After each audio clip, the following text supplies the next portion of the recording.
And welcome to View from the Field. Welcome to our review of the Austrian Grand Prix.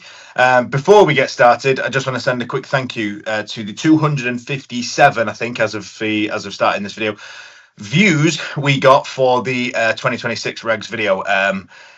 Overwhelmed, genuinely overwhelmed. That's easily our most popular video that we've put out onto YouTube. So massive thank you. And there's been another video put up just earlier about my review of the F1 movie, so please go and check that out. And then obviously we're putting this video up now again about Austria. So thank you again. It's really appreciated, people watching the video, and we hope you like what you're seeing, and we hope you stick around and watch this one too. Yeah. I'd like to take the moment as well to thank Ant for letting me back on this channel after he's gone moonlighting on his own to do some sort of film review. You know, it's nice to be back. I'm glad you could have me. Well, behind the scenes, we all agreed that we'd watch the F1 movie at some point during this weekend, so we could get a video up. And I am the only one who watched. I am the only one who watched the movie, so you can shove your moonlighting theory up your bottom, and you can stick to the agreed timescales that we set. Anyway, welcome back to the channel. Sorry for that brief moment of brotherly discourse. Austria. Quick bit of news before we start the weekend, because it was announced on Saturday night in between the two sessions that Austria has been extended to 2041. That's the second longest extension that we've got joint longest, with Miami, both extended till 2041. Miami, that's not good news. Austria, I love this track. I'm well happy that's been extended. It's nice. It's great news, but who really thinks up these contract lengths? Oh, yeah. 2041 from 2025. Great, what a track. And again, we might as well carry on now. I know we're going to review quality, but it's throwing up another good race because it's a real racetrack. Yeah, right. And the one thing I love about Austria, and we've said this before in another episode, we will do an episode where we review what we consider the newer tracks versus the older tracks and why we prefer the older ones. The good thing with Austria, and we had this chat, we were trying to theorise whether we like Austria so much because it's so close to Silverstone and it sort of whets the appetite for the British Grand Prix, or is it just because it's good? And I think 10 corners, 3 DRS zones, all back to back, uphill. I think it's a 200 meter sprint down to the first corner. Like it just creates that, and it's all just naturally created because it's like the smallest circuit. I love this track. I think it's phenomenal. It's bizarre though, isn't it? Because it looks like a triangle that a T-Rex has drawn. It's got no style to it whatsoever. But again, it proves racing doesn't have to be the most complex, the most difficult. I still think that next year's race might be the standout one, even with the new regs. I think this could really strain the cars. We're talking about running out of battery at the end of the straights, and and whether they're on mode, I don't know, flip flop or I don't know, parasol. I can't remember. We did all our homework last week. It's jumped out now. Yeah, them notes have gone in the bin. We don't need them back until March. yeah, we'll start guessing again then. I think FIA might know what they're doing by then as well. But I think that next year's race will be as good. I personally think we should maybe try and have a saunter over there, but we'll discuss that with the better odds at some point. On to qualifying. Yes. Just very quickly, Quali 1 got a bit twitchy for Russell. He nearly didn't make it through. Well, we called this after Canada, didn't we? That we said the Mercedes had struggled. I didn't necessarily know that it would be because of the heat. Because I just thought the sort of track wouldn't back them up, and they didn't have a great weekend, did they? In fairness, no, and Q2 was just a pile of Q2 again, which is what we've determined all weekend, and no, we have a highlight from Q2, and you need to accept this. You knew this was coming because I can see by your face, and you have just nearly tried to absolutely skim over Q2 so that I wouldn't say this. Would you like me to say it? Yes, I would. I wanted you to say it. I would. Gabriele Bortoleto was phenomenal in Q2 and phenomenal in Q3. And if we've got to continue it now on this new format that we've got, which just means we cover the weekend, I hope everyone appreciates it, by the way. It was phenomenal in the race as well. There, I've said it. Gabriele Bortoleto, to be fair, what a weekend that lad's had. I mean, brilliant for him. Just briefly on to Q3, onto quali. It was we keep praising Nico Hulkenberg, and we have said a million times, how does Sauber even bother to go to work? And Nico Hulkenberg has been a shining light. I have still been backing Gabriel Bortoleto because I still think he's shown moments, but this weekend was the first weekend where he almost, it was almost as if he thought, right, I can't just keep getting away with the fact that I was an F2 champion and like the car's not great. Nico's making something of it, so I've got to too now. And fair play to him. Like, this was, if someone said that to him, he's absolutely pulled it out, because I thought he was magnificent all weekend. Brilliant for him to get into Q3. And just to, unless you've got anything else to quickly wrap up, one thing I will say, our two teams I thought were brilliant in qualifying. I thought Ferrari did really well to get obviously second and fourth. I thought brilliant from Leclerc to out-qualify one of the McLarens. Piastri, I think there was the yellow flag, wasn't it, that came out that arguably took both him and Max Verstappen off what would have been a fast lap. I don't think he'd have been faster, certainly than Lando. Whether or not he'd have been faster than Leclerc, I don't know. But they kind of had to pull out because of the yellow that had come out because of Gasly's spin. But brilliant from Ferrari. This has been, you as a Ferrari fan might say more to this, but certainly in qualifying, I think this is the first time we actually saw Ferrari and thought, actually, they might have something. They might finally be bringing something to the party. I was going to say, I know they've got a massive floor upgrade, which again wasn't intended for Austria. It's actually the Silverstone floor that they've brought forward, which, considering we're there, is quite exciting because it seemed to work. Yeah. But we've been saying all season, race pace, the Ferrari's up there. If not, they're not part of Formula Spaceship, which McLaren's running on its own. But in terms of a Formula One team that's racing behind, they've got a good car. But they've been qualifying too far down. This weekend, they finally appeared. And Norris's lap in Q3, his last one was knockout, but they showed up. They actually made McLaren think, and I don't think Norris sets that time if it's just Lando versus Oscar.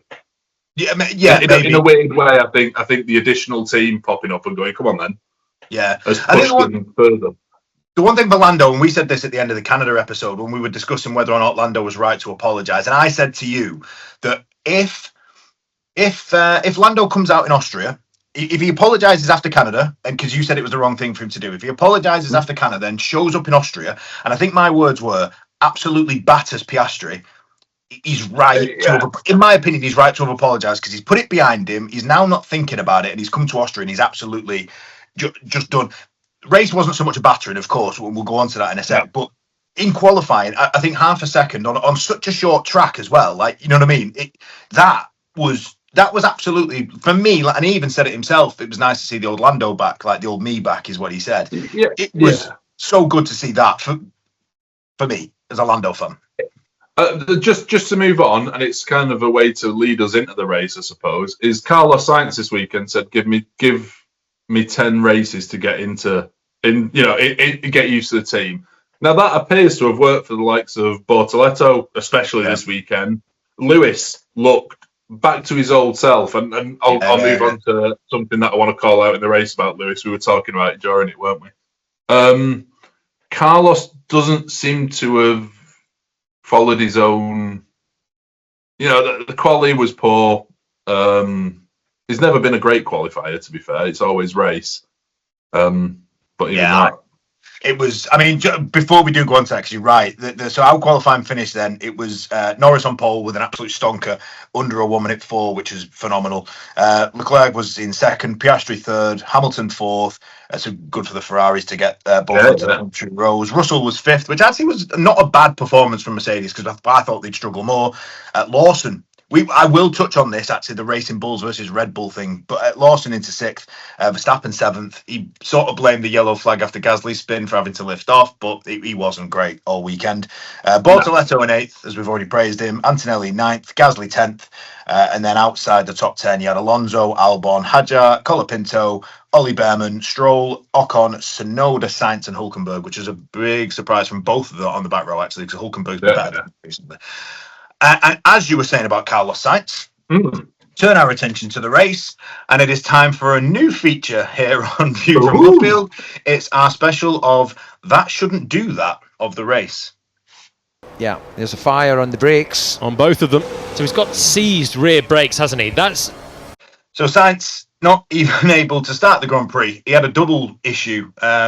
Actually, they thought it stalled, didn't it? Or they got stuck in first gear. Well, first they thought it stalled, then they thought he got stuck into first gear, and what it actually appeared to be is that his brakes were stuck on. So then he eventually did get to do the formation lap, and it was really interesting when he said something when he came into the pits. He came across team radar. Like the brakes are still on. Yeah, he was like, I think the brakes are still on. Yeah, they are, Sainz. They're still on fire. Yeah, I love how calm were the Williams mechanics, though, leaving him sat in the car whilst it's on fire and just wheeling him down like they do in this local shop in the supermarket, you know.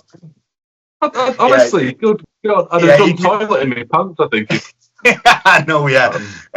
Fair play to Sainz for not thinking, I better get out. I think things behind me are really hot. Speaking of really hot, did you hear Fernando Alonso on the grid with the second safety car? 200 degrees. Yeah. And then Tim Kravitz talking about Fernando Alonso's crispy bum. That might actually be the second highlight of the Austrian Grand Prix.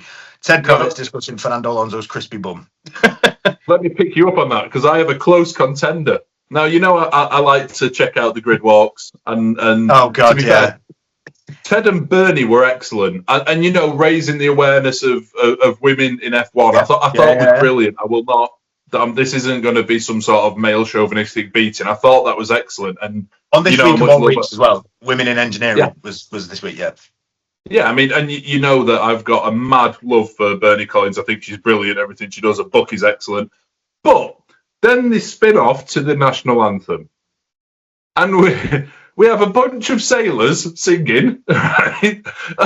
And we have some dancers in race suits prancing around on a Formula One racetrack before the start. I mean, no one. If I was signed his brakes, I'd have had enough and walked off as well. Do you remember last year, though, Austria's national anthem ceremony, if you want to call it that? Because last year was mental. I think Austria set themselves a standard. I think Austria want their own sort of like mini Eurovision before the start of a race. Yeah, I think that. So the organisers now for the Austrian Grand Prix, they've got 16 more years of absolute nonsense before the race, and they are well happy with it. I'm going to make a prediction then that an aardvark is going to sing the national anthem in Austria next year, right? And the best thing is, it's the only way it's going. Austria are just showing their middle finger to F1 at the minute, because F1 love this so much. They've given them 16 more years. It's as if they're trying to get removed from the calendar, and F1 are going, no, we love it. It's great. And then you fast forward to next week, by the way, which is going to have some random celebrity of some discreet singing the national anthem, where half the crowd are still going to sing Queen, and a majority of the crowd are hammered, right? Yeah, and that's brilliant, by the way. Was it Damien Lewis the other year? Yeah, that well-known singer. How many number ones did he have? He was in billions, though. Oh, well, there we go then. Valid. I know. No. You're in life on Mars. Are you going singing? Yeah. I don't think anybody wants to hear me sing the national anthem. To be fair, to be brutally honest. Okay, so get it on the Ant versus Phil. Anyway, moving on. Yeah, let's go. Getting on to the race then. Obviously, we had the science issue, which was just complete chaos from the get go, and then the chaos absolutely continued, because going into turn one, we had a cracking start, I will say, from Piastri, and it was interesting. I don't think McLaren planned this at all, but if they did, it was brilliant teamwork, because obviously Norris moved over to one side to block off Leclerc, and then that opened the gap for Piastri. I don't think it was planned. I think Norris just had to worry about the first issue, which was Leclerc. Do you know what I think about that, by the way? And I said this to Laura, because I turned around and went, I think Lando's just caused himself a massive headache this race. By blocking off Charles, he's let Piastri through behind him. And it turned out to be the case. Piastri didn't leave him alone for the rest of the race.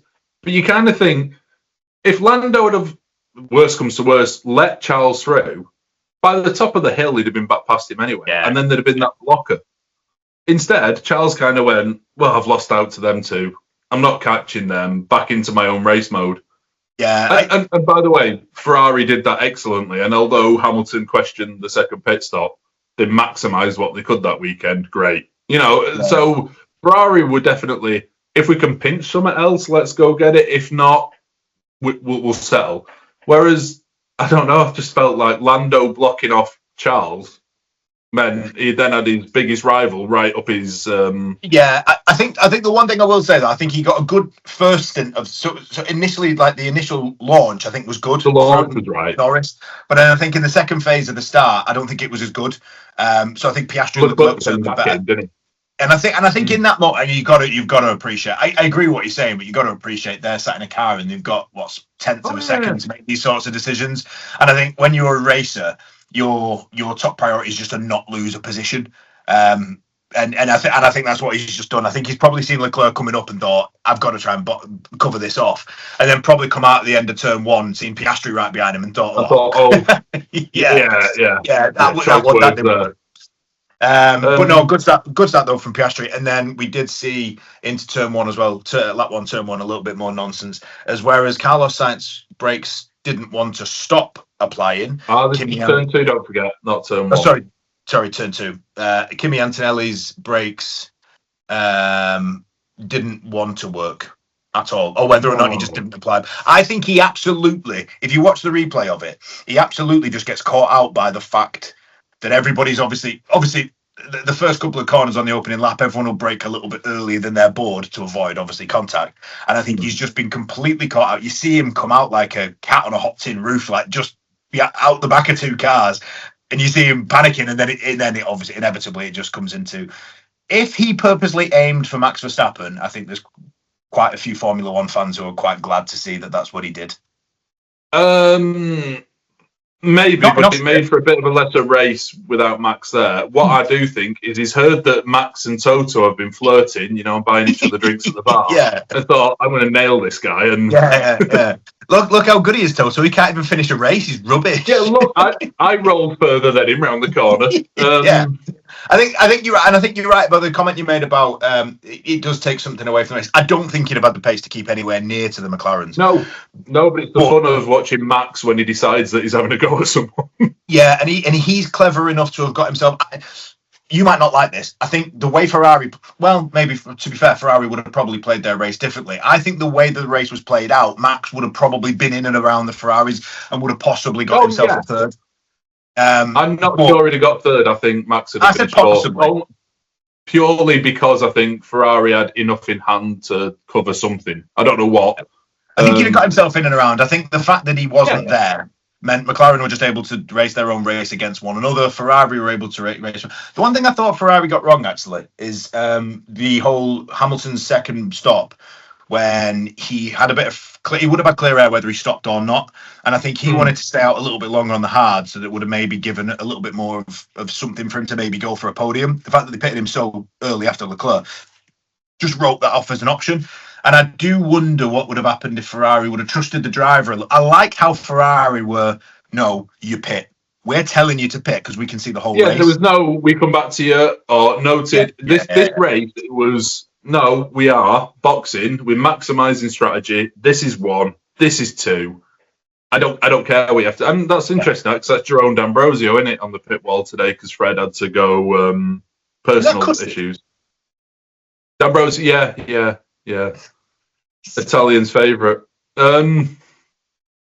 Special custard. Anyway, we're moving on. I'm laughing this much at my own terrible joke.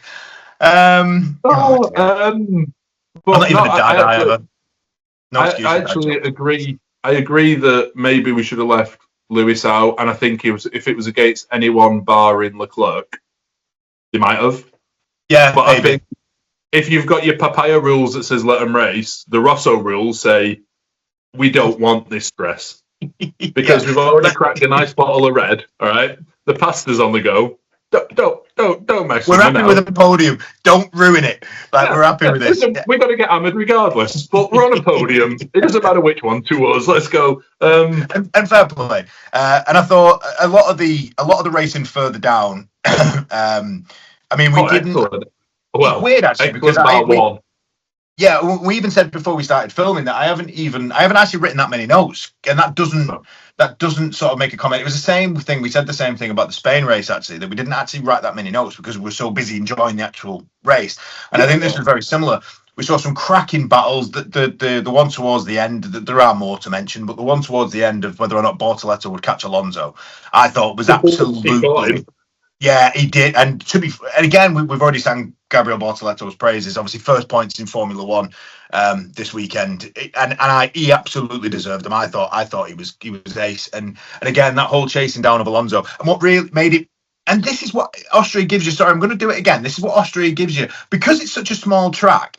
You had those two were fighting for 6th and 7th, but you also had coming up very quick behind him was Tsunoda, who'd now 2 laps, well, a lap behind them, but 2 laps behind the leaders effectively.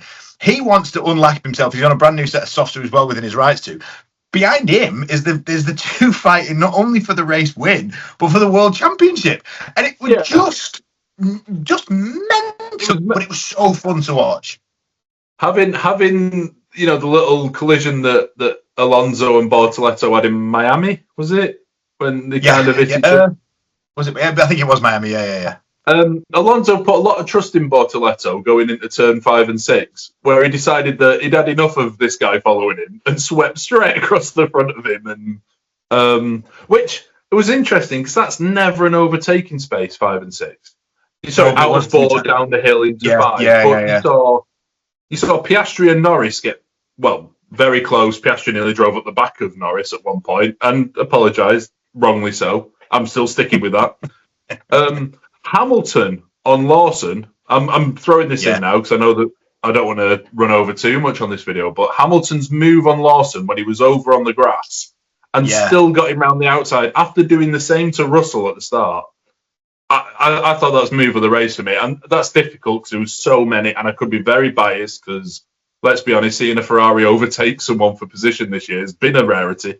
The fact it was Lawson, who, by the way, about exceptional, but that proves that the Red Bull is pants, as we've been saying all year, and Max Verstappen's some sort of genius for being able to drive that thing. The fact that the Racing Bull is the better race car. Yeah, of the two. Or what's interesting is, I mean, we had a point where both Lawson and Hadjar nearly got points. I know that obviously Hadjar didn't in the end, but both nearly did.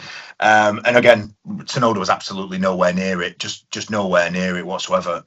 What's really interesting, and you're right, it either goes to show that car isn't good at all and Max Verstappen's that good, or it's the other point that we've made a couple of times, is that car is so heavily designed towards Max Verstappen, and I don't want to repeat over the same points I've already made, but they said it in commentary. Karen Chandok said it, that when you lose Max Verstappen from a race, you're basically doing is highlighting to the world your home Grand Prix, no less, that your car is actually awful.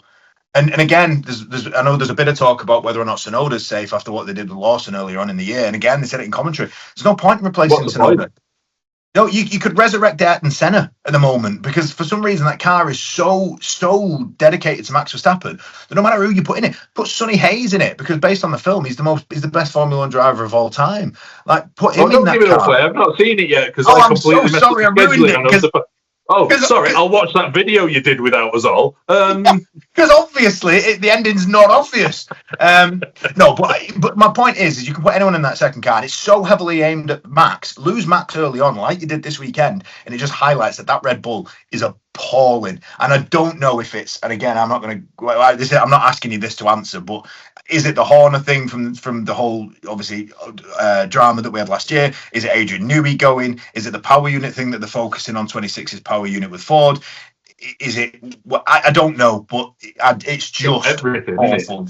Yeah, it's awful. It's everything. You can look at even Jonathan Wheatley going towards Audi. Yeah. Losing Perez, who, by the way, is turning out to look like some sort of exceptional world beater for the fact that he came second. Yeah. His reputation is being made to look so much better than it would have been if he'd have been. He sat at home in Mexico, and it's doing his reputation the world of good. It's bizarre to think that his stock is now going through the roof and he's not even doing anything. I wouldn't be surprised to see him in the Cadillac seat next year. My guess will be him and Bottas, unless of course they want to go with a younger driver in the second seat, and then it's Perez or Bottas. Everything points towards Bottas. If you saw that video that he put on Instagram, everything points towards Bottas. That's where that video is the most exciting thing about this whole Cadillac thing, isn't it? But we'll move on from that. We will move anyway. On, Race. I thought it was exceptional again. It's a proper old-fashioned track that led to some great racing. I thought McLaren were right to mess around like that. Sorry, allow them to race like they did. It made for a bit of an interesting race. Obviously, Formula Spaceship is only a 2-car series, so I must admit, it was just exciting throughout. Yeah, it was. It was brilliant. There was some, and going back to Papyrus, and I will stop talking about McLaren. I have firmly been behind it, and I think if it's going to give us that sort of race, and the good thing is when Piastri locked up to try and make that move into turn 4 that wasn't there, you heard Tom Stellard straight away on the radio saying, "Oscar, that's not. We don't go for 50-50s. That's sort of not allowed." And you know, it was. Yeah, I just thought as long as Tom Stellard and Will Joseph on either side are going to keep communicating to the drivers what is and isn't acceptable live during a race, like we'd seen today, then I'm all for it. There was a few times when I thought I'd have to scrape some fecal matter out of my underpants whilst watching it. I'll be honest. Sorry, I was going to say it's a bit one-sided though, isn't it? Because you didn't hear Will Joseph in Canada saying we've reviewed the footage and we think that was slight. You know, when he drove up the back of Piastri. I don't think he needed to. I'm just going to throw it out there. I think if he would have said that would have been almost pointing out the bloody obvious. If he'd have what done you mean, that. like his 3-second penalty for 5 seconds he got. 5 seconds. Whoa! Oh, punishment! You have to stand still while you're walking back to the pits for 5 seconds. Yeah, you're not allowed to take a sip of water for 5 seconds. Nonsense. Which leads us on to another thing that we completely predicted so wrong last weekend. Not one track limits penalty. Yeah, I know.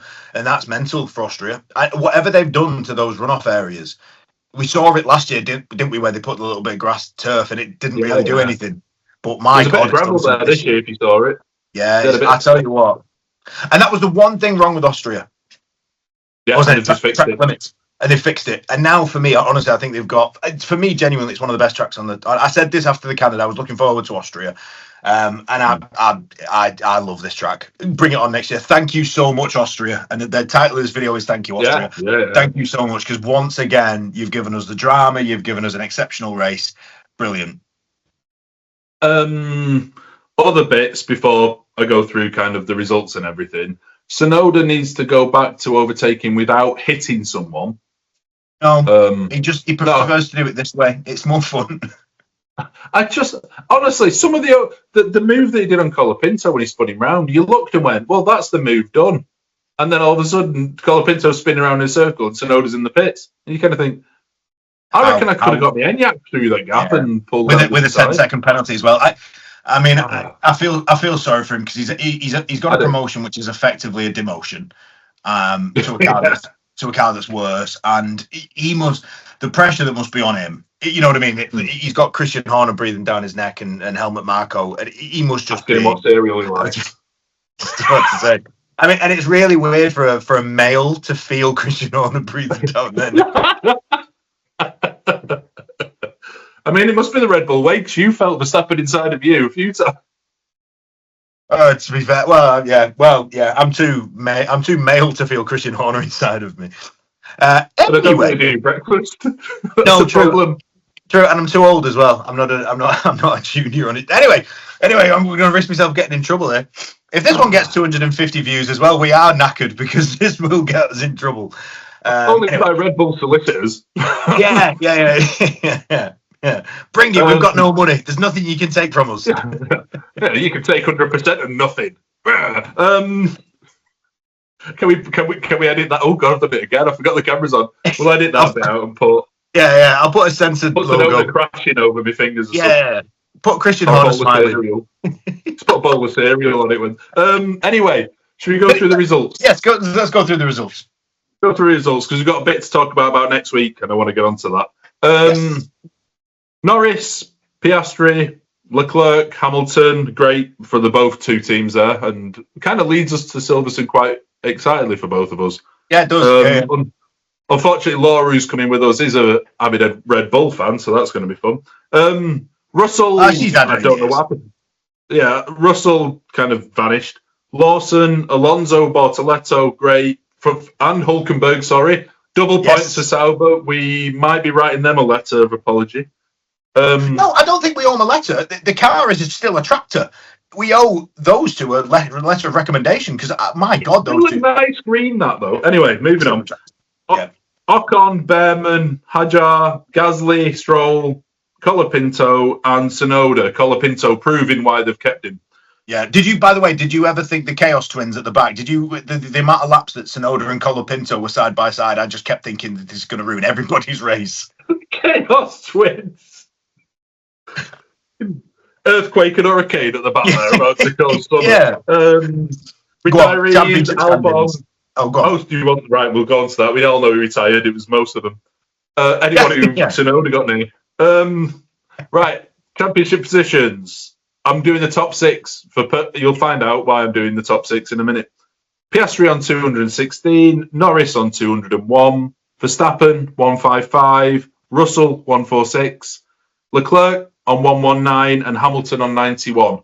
Now that's your top six, which is how we always judge the top. It's always six. Considering Ferrari haven't done as many races as everyone else, no, you leave it there and you shut up. Considering Who are you missing off? Who's seventh? I haven't seen this. Who's seventh? No one, but I was going to do top five, but that would have led to Hamilton not being there. Oh, I get you. I get where we're at. Okay, sorry. Considering Ferrari are a race short compared to everyone else, they're catching up quite well. Top five in the constructors. Sorry, what I've done is the top one of Formula Rocket Ship. Yeah. And then the top four of Formula One. Yeah, okay. So McLaren are absolutely a mile up. Yeah, I mean, constructors is starting to like it's one. Formula Rocket Ship are on 417. So that they're first out of first, McLaren. Yeah. Now, in Formula One constructors, Ferrari lead with 210. Mercedes are second on 209. Oof. Max Verstappen Racing a third on 162 points. And I think my brakes might still be on Racing, are on 55. Actually, interestingly enough, this was a bad weekend for Williams, and Phil Egan asked this after the Monaco race, and we did touch on it after Canada or Spain. They're getting very, very close to messing this up. Williams, very close. I know the Carlos Sainz thing isn't their fault, and I actually don't know why Albon retired. I don't think. Weird one, I think the temperatures went through the roof. Yeah, so it doesn't sound like this is a Williams fault necessarily, but I mean, the rest of the midfield. Lawson obviously scoring points this weekend. Sauber double point scorers this weekend. Like, if someone like a Sauber overtakes Williams for fifth, I'm not saying they will, but I mean, wow, like there's a chance. I mean, to be honest with you, the other midfield teams, Max Verstappen Racing didn't score any points neither. So no, true. I mean, imagine if Racing Bulls scored more points than Max Verstappen Racing. I know. Oh, considering the fetish for cereal, we could call them the Red K Racing. Yeah. Getting too close to any. Anyway, we've got to move on before we get shot and discuss next week. Irony that WhatsApp sponsor Mercedes, isn't it? Considering all those leaked messages. Anyway, next week. Sorry, next week. So you're right. So next week is obviously the British Grand Prix. Me and Phil will be there live at Silverstone. And so Phil Egan will be our own version of Race Control. So the idea that we will do is Phil will be uploading the videos to you. Now, we are going to try and get something up for you each evening. So that'll be Friday evening from the things that we do and see for Friday, Saturday evening, and then again one on Sunday where we'll give a brief overview of the race, but it'll be more of obviously around everything that we do. If you are going to Silverstone, sorry Phil, I'm just going to cut you off just one sec before you go. No, if you are going to Silverstone and you've watched any of these channels, of course, we will be there. The flag will be with us. We will at least one or two of us will be wearing some form of the merchandise, etc. If you've watched the videos but you don't know who or you've never met us, please don't be afraid to come up and come and speak to us. It would be absolutely insane to have some people come and speak to us. Amazing, wouldn't it? Yeah, that would be mega. I mean, I'm not going to pay people to ask for autographs, but we might. So yeah. Yeah, so next week's videos, I don't know if Ant will agree, are going to be like digital collages. Like, when it's rainy play at school. We're not planning stuff as such. We're going to kind of see what feels right, send Phil a bunch of mess and say, can you sort that out and upload it? it's going to be a hit and miss. You know, we've spent quite a bit of money to get there, and we want to enjoy ourselves as well. And that's not being disrespectful to anyone watching this. We'll put something up there, and it'll be funny, no doubt. But yeah, it's kind of, it'll be a bit all over the place, and it's going to be exciting. So yeah. No, so like I say, if you see us, by all means, obviously come and say hello, come and buy us a beer. That'd be nice. I'd love fine, yeah. And we're going to be running around trying to drum up some support as well for the channel. So we will see you at Silverstone if you're going. Ant v Phil, very, very quickly. Oh, yeah. Oh, God, yeah. Oh, no. You interrupted then. That was going to be the moment where the intro music comes in. So yeah. we'll try that again. Go. Yeah. So, on to Ant v Phil. Round one, fight. Are you going to go first or am I going to go first? Go first. I am going to go absolutely outside the box, thinking I'm going to go completely and utterly left field. And I am going to go because providing he has a car with 4 wheels on it, you already know what I'm going to say because we spoke about this yesterday. This is going to sound bizarre for a McLaren fan to say this, especially on the weekend where we've just been about 3 laps around the track ahead of everybody else. But Ferrari have given Lewis Hamilton a car that can go relatively decent. And if there's any single... He won Silverstone with a puncture. Yeah, with 3 wheels on his wagon. Yeah, so if there's anybody who just needs a half decent car to win at Silverstone, it is Lewis Hamilton. And I would rather see Lando Norris do it. Of course I would. I'm a McLaren fan. As a McLaren fan, I'd almost rather see Oscar Piastri win the Grand Prix than Lewis Hamilton because I'm not going to get into the patriotic stuff. I'm a McLaren fan. I want to see my team win. But I'm going to go Lewis Hamilton. So I'm going to put it in the book. I have gone for Lewis Hamilton to win the British Grand Prix. All right, because we go in left field thinking, and you've backed my beloved Ferrari, I'm going to go with Charles Leclerc to win. Oh, so let's go Ferrari v Ferrari on countback. Okay. Speaking of that, then, because we've done this the complete other way around, so going into Silverstone, I've gone Lewis Hamilton. We don't need to talk about this weekend. No, we move on. We are going to do the countback rule because the winner of the Austrian Grand Prix was Lando Norris. Phil picked Max Verstappen, and I picked Oscar Piastri. Neither would, of course. So as a result of Oscar Piastri finishing second, remind me, where did Max? Where did he finish? Turn 2. So as a result of the countback rule, that makes it 4-3 to me as we go into Silverstone. And we still need answers on a postcard as well from everybody as to what the punishment will be for the loser. Now we're getting more views. The first video got like 12 views, so now we're getting more. Give us some feedback. We want to know what the punishment will be. So that is it from us this weekend. Thank you very much for watching. Again, thank you for the recent support. It's been much appreciated. And again, Silverstone special next weekend, so there will be videos all weekend of some of the stuff that we're up to whilst we're down at Silverstone. Thanks in advance to Phil for doing that for us. And we will see you from the British Grand Prix live next weekend. So cheers, guys. Bye now.